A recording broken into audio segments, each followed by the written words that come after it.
This is AIM Agenda. Thanks very much for your company. With me now from Melbourne, Liberal frontbencher Senator Mitch Fifield, and in Canberra, Labor MP Andrew Leigh. Andrew, first to you, I want to ask you about this commitment made by Tony Abbott yesterday, this plan over a decade to have a surpluses of 1% of GDP, defence spending back to 2% of GDP, and to have each year government as a smaller percentage of the economy. They're all noble aims, aren't they?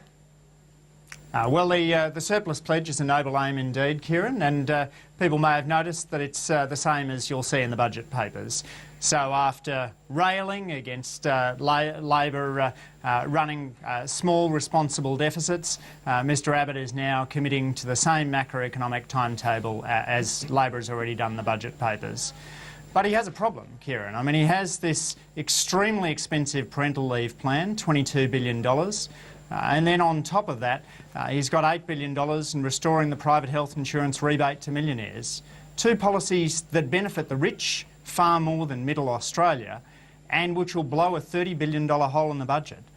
Now, the back of my envelope says that if you do $30 billion of cuts, you'll drive up unemployment by about 1.5 percentage points. So that's nearly 200,000 Australians who'd lose their jobs to pay for these two policies, which disproportionately benefit millionaires. Okay. This really is... Let's get Senator Fifield's thoughts on that. But that specific point that Andrew made there about the cuts necessary to fund these big spending initiatives. Well, Kieran, it's all we hear from the Labor Party are baseless allegations of cuts and seeking to draw analogies with other governments. Kieran, Labor are operating on the assumption that the Australian economy has reached its growth limits, that the Australian economy will never grow faster than it's currently growing. We've got a plan to create 2 million new jobs over the next decade. We want to broaden and diversify the Australian economy. We want to see the limits that this government have placed on economic growth removed. So we don't see the Australian economy as a stagnant equation. We see the Australian economy growing. We have plans to see that happen. We're going to abolish the carbon tax. We're going to abolish the mining tax. We're going to cut company tax. We've got a great plan to introduce a HEC-style scheme for apprentices where there are skill shortages. So we have a clear plan. Okay, well, let's put that see the economy grow. Kieran, Andrew and the Labor Party are assuming that the Australian economy can be no better than it currently is. Yeah, well, let's put that to Andrew then, because that's the point here, Andrew, isn't it? You either because the way you're looking at that is it not factoring in the possibility that the economy does kick back into gear and that we do see strong growth over the next decade? Kieran, I'm entirely with Mitch in being committed to policies that further strong growth. But those policies, as the mining investment boom tapers down, involve more investment in education. A 6-year plan which requires the states not to take school funding out, rather than the Coalition's 4-year plan which says that it's okay for states to rip out schools funding as the federal government puts money in. And if you really believe that you want to boost the economy's growth potential, then you'd want to keep the current industrial relations settings rather than to go back to work choices, the lousiest period of productivity growth over the last generation. And you'd want to continue investing in the national broadband network, because that's the infrastructure of the 21st century. I'm yet to meet anyone when I'm out door knocking who says the real problem with the NBN is the fibre ought to stop in the cabinet down the street rather than come straight to my home. And that's because people realise the productivity gains that you get from the national broadband network. Well, there's a flaw, though, in your argument, though, because the argument about work choices, it's irrelevant.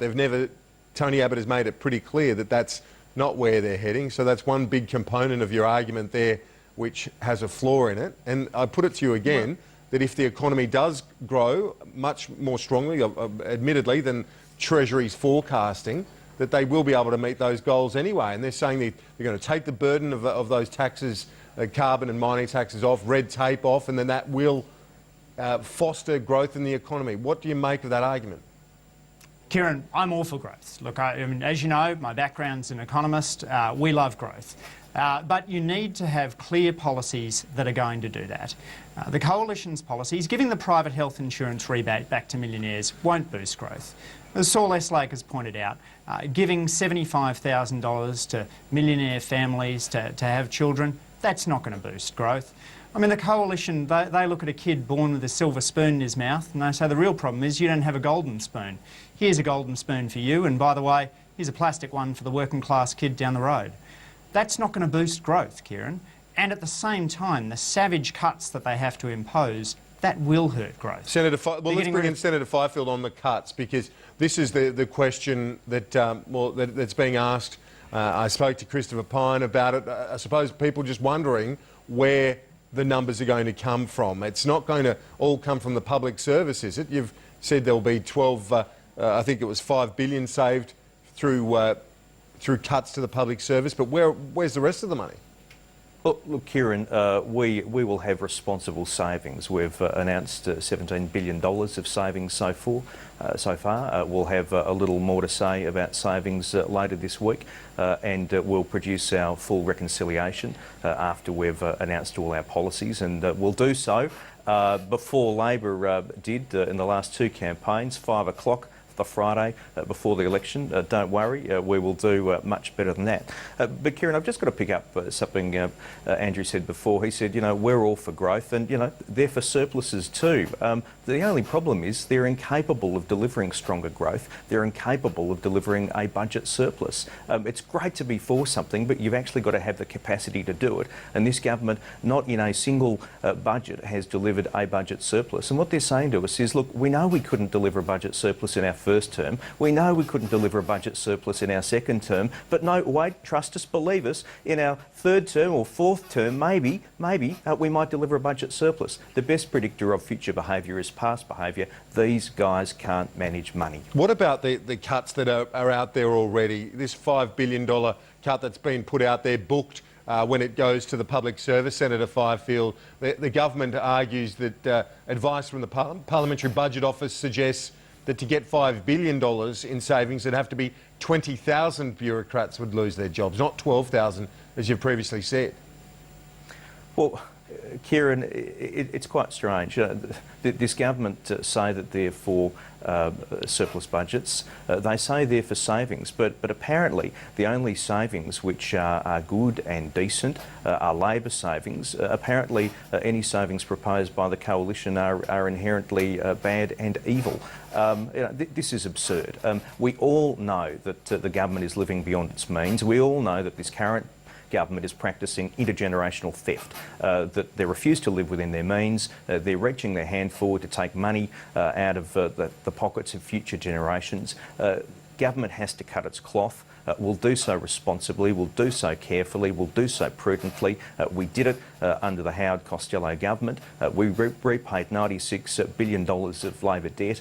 We did so responsibly, and we're going to do that again. Is the government not trying to have it both ways here, Andrew Lew? You're saying that they've got to provide the numbers, and on the other hand, you're saying when they do provide savings that they're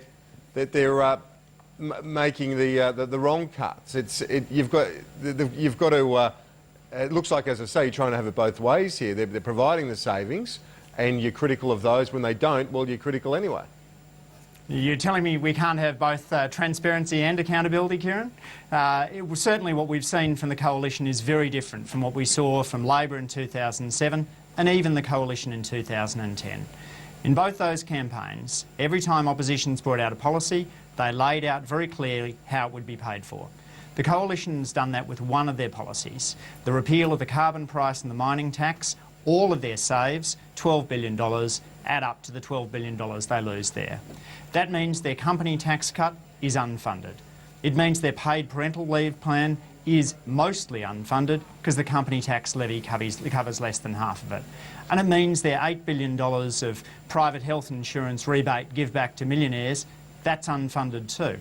And so the Australian people are entirely entitled to say, well, you guys probably have in mind what Campbell Newman did in Queensland, which cost jobs and drove up unemployment, or what the British Conservatives have done, which has cost jobs and driven up unemployment. Kieran, we're performing extraordinarily well by global standards. After the global financial crisis, we rose from the 15th to the 12th largest economy in the world. Took on debt equivalent to about 10% of GDP at a time when other countries around the world have debt loads that well exceed their annual income. And we're on track to pay down that debt over the next term of government, which is, let's face it, the same debt timetable that the Coalition has committed 12 to. days to go. Senator Fifield, what's the mood like in the Coalition? Look, Kieran, we're just focused on seeking to earn the trust of the Australian people and laying out our plan for jobs and for growth. You must be pretty optimistic, though. Well, Kieran, 12 days is a long time in an election campaign. We take nothing for granted. The Australian public expect political parties that are putting themselves forward for government to earn the trust every single day of the election campaign, and that's what we'll be doing. And we'll be talking about our plans, such as for apprentices, to give them access to HEC-style loans. We're going to be talking a lot about jobs and employment. We need to lift the speed limiters from the economy to see the economy grow, to see that more people get jobs, and that Australian businesses can look forward, hopefully, to seeing a change of government, which will be the biggest boost to business and consumer confidence that they can get. Andrew Leigh, only 30 seconds left as well. Your thoughts, the morale within Labor? Next time we speak will probably be after the election. Well, we're certainly the underdogs, Kieran, but I've found being out in the electorate just to be terrifically stimulating. Really enjoyed those local conversations in Belconnen and Gungahlin over the weekend. And I think there is a sense that Labor's positive plan for an economy in transition is the right one. This is the time to build the national broadband network, to invest in education, to reduce the burden of the GST from small businesses. Andrew Leigh, Senator Fifield, thanks. We don't see you till after the election. All the best, and we'll chat to you then. Thanks, Kieran. Thanks, Mitch. A quick break. We'll be right back with the Labor campaign spokesperson, Penny Wong.